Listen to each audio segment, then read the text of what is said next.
ओम शांति दीदी। ओम शांति। दीदी मेरा एक क्वेश्चन है आपके जी। लिए। मैं जब भी सेंटर पे आती हूँ मेरा मेन ध्यान जाता है आपके बैच पे। ओके। तो आपका बैच बहुत वैसे तो अट्रैक्टिव है।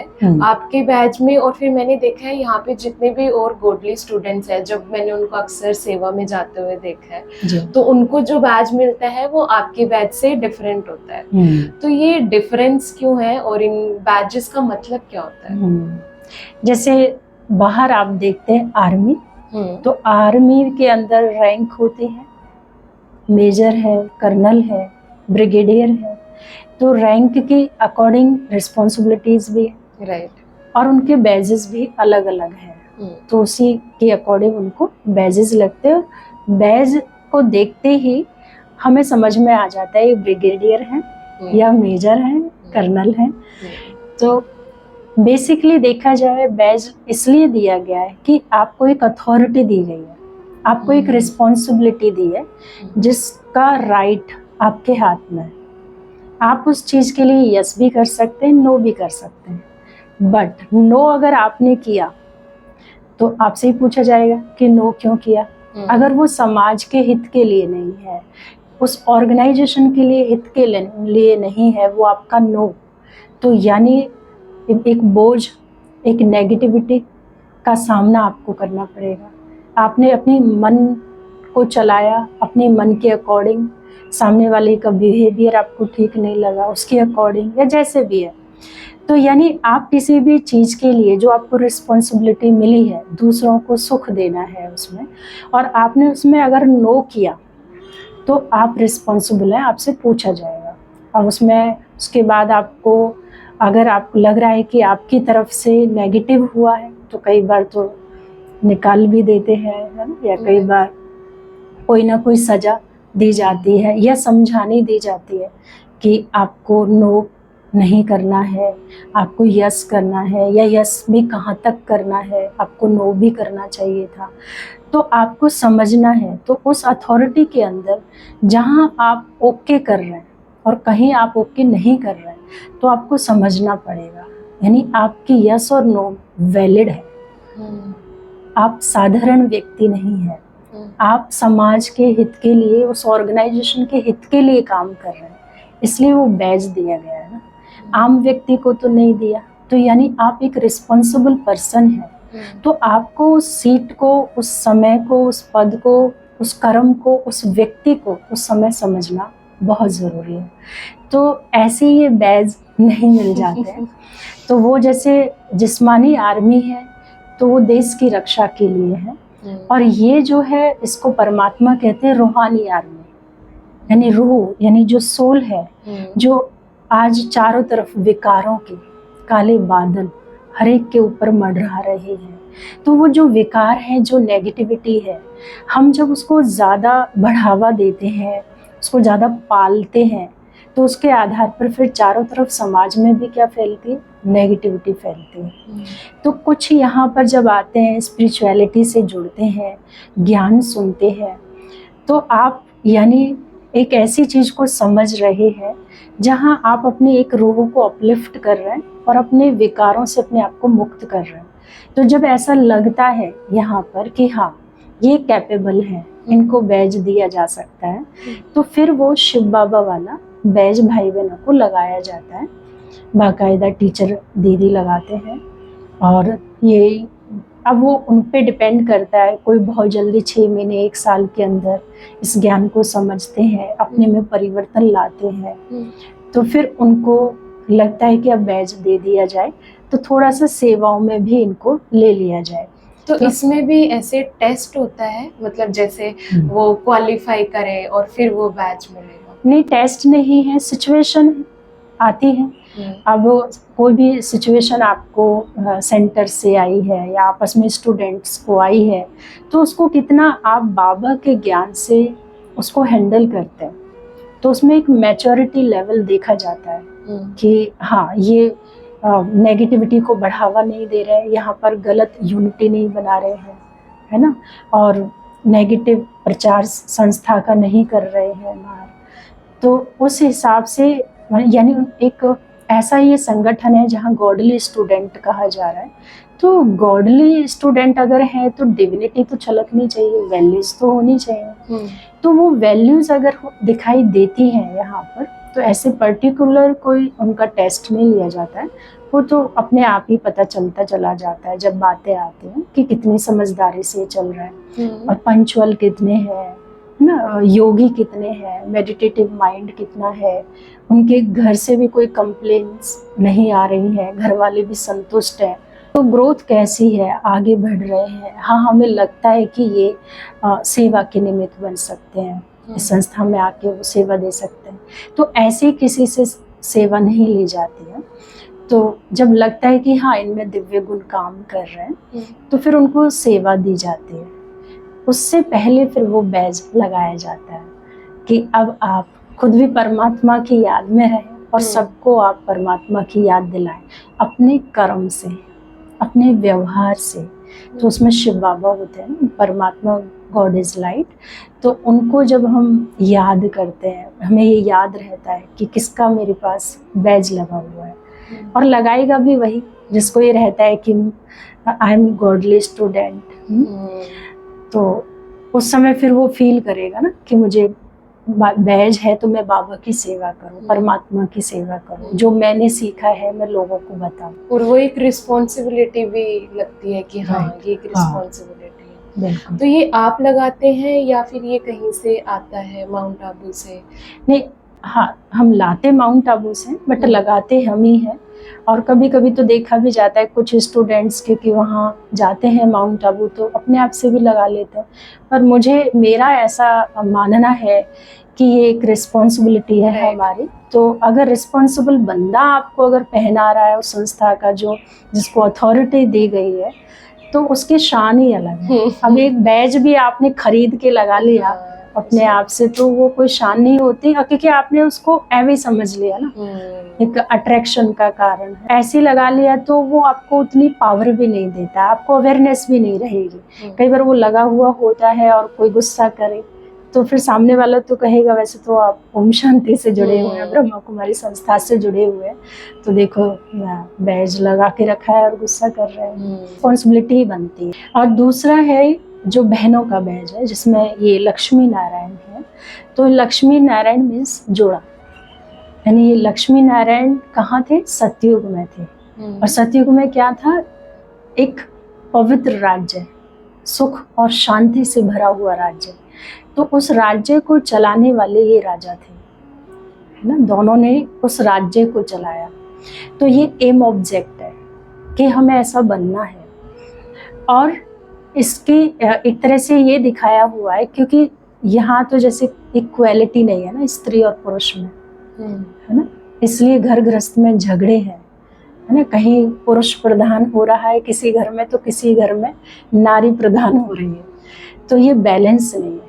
जबकि घर परिवार को अगर देखें तो दोनों की ज़रूरत है, दोनों के गुण अलग अलग हैं। नारी में गुण अलग है, पुरुष में अलग है। तो दोनों का जो पावर है, क्वालिटीज़ है, वो चाहिए उस एक परिवार को चलाने के लिए। इसलिए गृहस्थ आश्रम कहा जाता है, यानी बहुत बड़ी एक रिस्पॉन्सिबिलिटी है। और गृहस्थ आश्रम से बड़ा कोई और आश्रम नहीं है।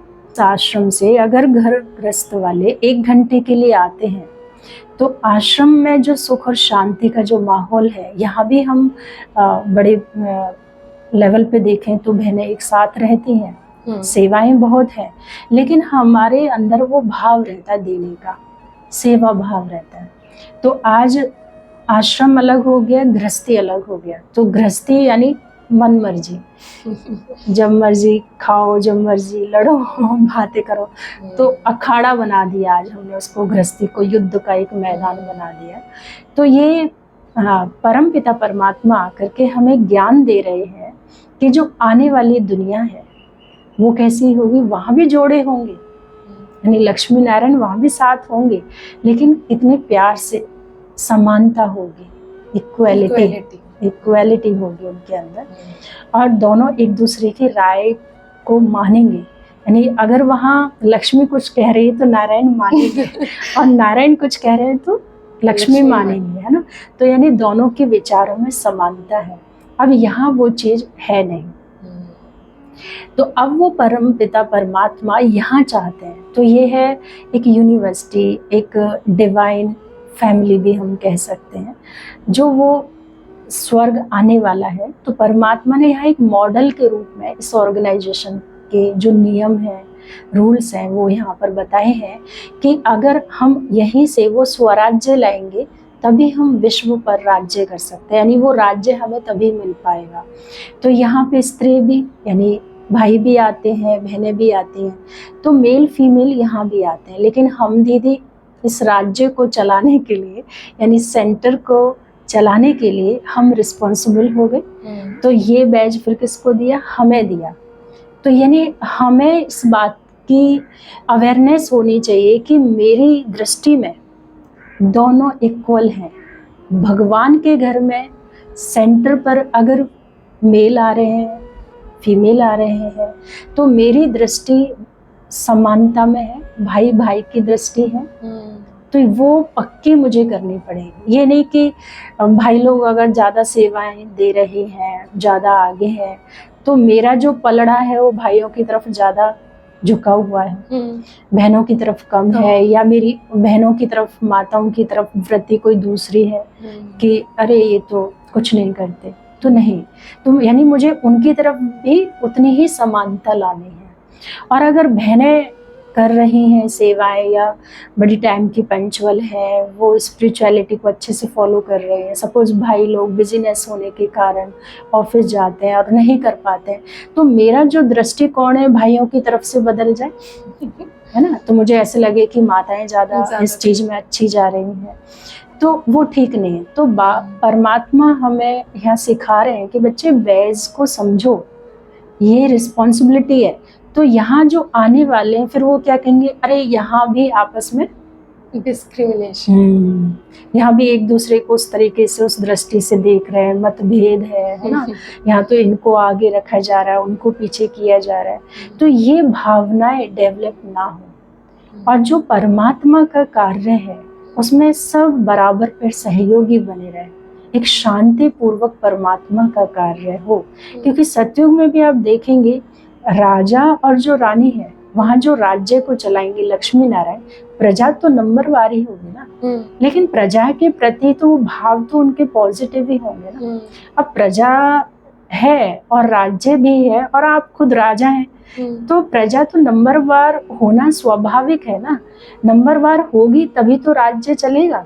क्योंकि राज्य के अंदर तो वैरायटी काम है ना, वैरायटी कारोबार है ना।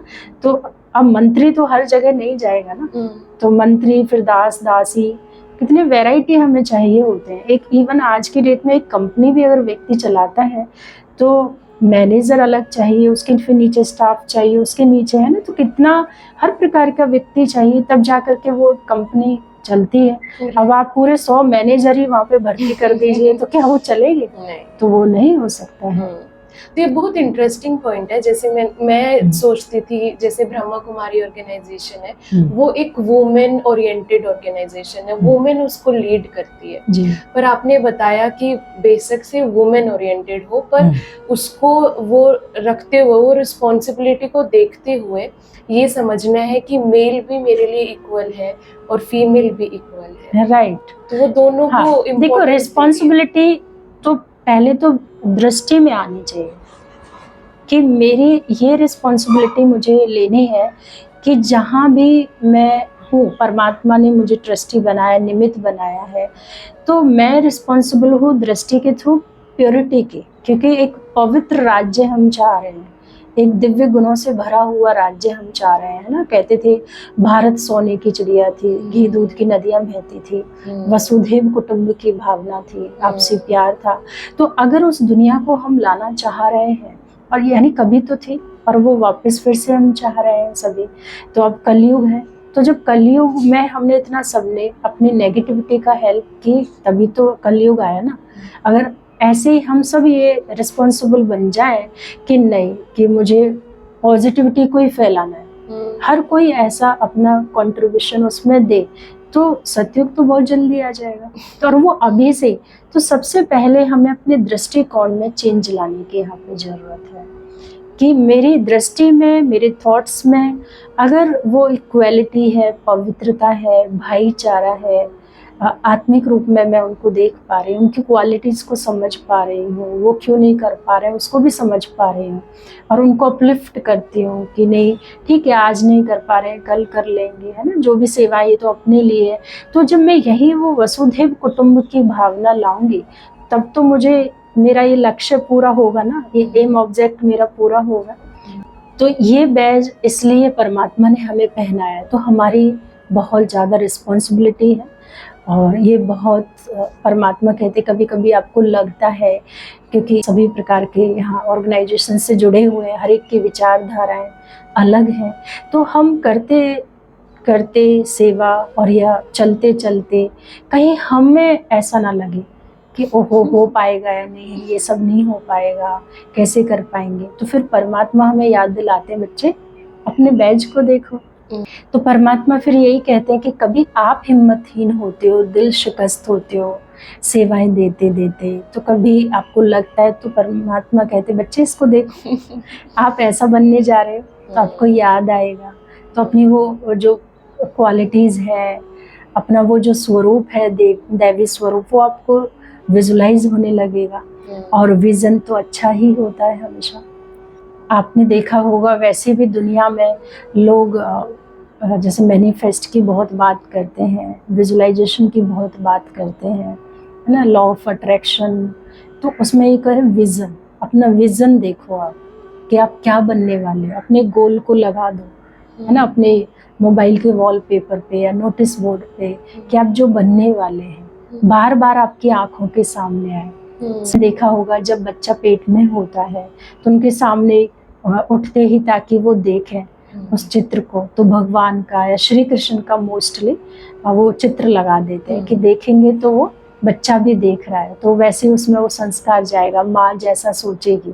तो देखो कितना इसका महत्व है कि क्यों उस समय उस माँ की केयर की जा रही है, क्योंकि वो प्योर सोल आ रही है। तो जैसा बार बार देखती जाएगी उस चित्र को कि अरे मुझे ऐसा मेरा बच्चा होना चाहिए, उसकी अगर थोड़ा चिंतन करती है, विजुलाइज करती है अपने बच्चे को भी श्री कृष्ण के साथ, तो देखा जाए वो विजन बना रही है और वो उसकी सीरत और वो संस्कार वो बच्चे के अंदर आते हैं। तो ये हमें अपने आसपास भी फिर कई बार कहा जाता है कि अगर आपको कुछ बड़ा बनना है ना, तो बुक्स रख दो, अपना विजन भी लगाओ, आसपास माहौल अपना ऐसा रखो जिससे वो चीज़ें आपको कहें कि मुझे पढ़ो, बुक्स कहेंगे कि मुझे अब पढ़ो, है ना। तो इसी तरह परमात्मा ने ये हमें बैज दिया है, लॉकेट के रूप में भी कई बार इसको पहनते हैं, तो जिससे हमें ये अवेयरनेस रहे हमारा क्या लक्ष्य है, हमें करना क्या है, मेरी वृत्तियाँ कैसी हैं, तो इसके लिए ही हमें बैज दिया जाता है। इसलिए हमारे में लक्ष्मी नारायण है और भाई बहनों के में शिव बाबा होंगे। तो आपको ये बैज किसने दिया, लाइक किसने लगाया? अच्छा, हमें ये 7 साल के बाद हम साल के बाद मिला ये? यस सर, हम 7 साल इस जब ब्रह्मा कुमारी ऑर्गेनाइजेशन में आते हैं तो एज ए ट्रायल रहते हैं 7 साल तक। अगर मेरा लक्ष्य है कि मैं सेवा करना चाहती हूँ, संस्था के साथ जुड़ के समाज की सेवा करना चाहती हूँ, तो 7 साल हम ट्रायल पर रहते हैं। फिर ऑफिशियल हमारी बाकायदा फाइल बनती है, ऑफिशियल हमें समर्पित किया जाता है, तो 7 साल के बाद बैज मिलता है। वो सिल्वर का होता है, ये गोल्ड का है, और 15 साल के बाद फिर गोल्ड बैज दिया जाता है कि ये इट मीन्स अब ये रह सकते हैं। जब संस्था को लगता है कि हाँ अभी ठीक से काम कर रहे हैं, मैच्योर हो गए, थोड़ी सीनियर की लिस्ट में आ जाते हैं, तो तब हमें गोल्ड बैज दिया जाता है। ओके, तो मुझे मिल सकते हैं ऐसे बैज? ये तो अभी खैर नहीं, अभी तो आपने स्टार्ट किया है यहाँ आना, तो अभी ये है कि शिव बाबा वाला आप ले सकते हैं, लेकिन वो इतनी जल्दी अभी नहीं मिलेगा। अभी पूरा 1 साल आप आइए, जैसे घर से आते हैं, क्योंकि आप ऑफिस भी जाते हैं, तो वीकेंड में आप आते हैं, तो भी वीकेंड की आपकी जर्नी है सेंटर पे आने की। तो पहले इसको समझिए, ज्ञान क्या है, कोई जल्दी नहीं है और मिल जाएगा। और मेन तो यही समझना है कि उसको पा करके भी आप करेंगे क्या, परमात्मा की याद और सेवा, तो अभी से ही वो आप स्टार्ट करें, जितना हो सके आप मेडिटेशन करें, अपने दिव्य गुणों को यूज़ करें। गॉडली स्टूडेंट आप हैं, ये सारे दिन एक अवेयरनेस हो, तो ऑफिस में जाते हुए, ऑफिस के अंदर भी जो भी आपके फ्रेंड्स हैं या कलीग्स हैं, बॉस हैं, तो सबके साथ आपका कैसे दैवी व्यवहार हो, वो खुद देखें कि आप एक डिवाइन पर्सनैलिटी हैं। उनको लगे कि आप स्पिरिचुअलिटी से जुड़ रहे हैं, उसको फॉलो कर रहे हैं। तो जुड़ना अर्थात फॉलो करना। जुड़े तो बहुत लोग हैं, लेकिन उनके चाल चलन चेहरे से तो फिर नहीं लगता है ना। तो जब वो वहाँ से भी वो देखेंगे तो वो भी एक सेवा ही है। उनको भी लगेगा भाई आप इतना पेशेंस कैसे है आपके अंदर, आप ऐसे कैसे बोल पाते हैं, तो भाई हमें भी जुड़ना है। तो ये भी एक सेवा ही होगी। हर कोई आज की डेट में भटक रहा है, अंदर क्या करना है समझ नहीं आता है, तो उनको भी एक राह मिलेगी उनके भटकते हुए मन को। तो जैसे आपको लग रहा है कि आपको बहुत अच्छा लग रहा है यहाँ आके, आपका मन काफ़ी पीसफुल रहने लगा है, क्लैरिटी लाइफ की आपको आने लगी है, तो ये आप चलिए, अब मिल जाएगा। 1 साल तक तो थोड़ी सी मेहनत करनी पड़ेगी। मैं पूरी कोशिश करूंगी कि मैं इसके लिए बहुत मेहनत करूं, क्योंकि मुझे काफी अच्छा लगता है बैच लगाना। तो अभी वही समझ आया कि पहले अपने पे काम करें हम, पहले वो गुण हमारे अंदर झलकने चाहिए, और जब वो बाहर चीजें अपने आप ही धीरे धीरे वो हमें नजर आ जाती हैं, और जब उसके कैपेबल हो जाएंगे तो फिर हमें बैच में आई होप मिल ही जाएगा। तो थैंक यू दीदी, थैंक यू सो मच। आपने बहुत अच्छे से आज सब कुछ क्लियर करवाया। ओम शांति। वेलकम। ओम शांति।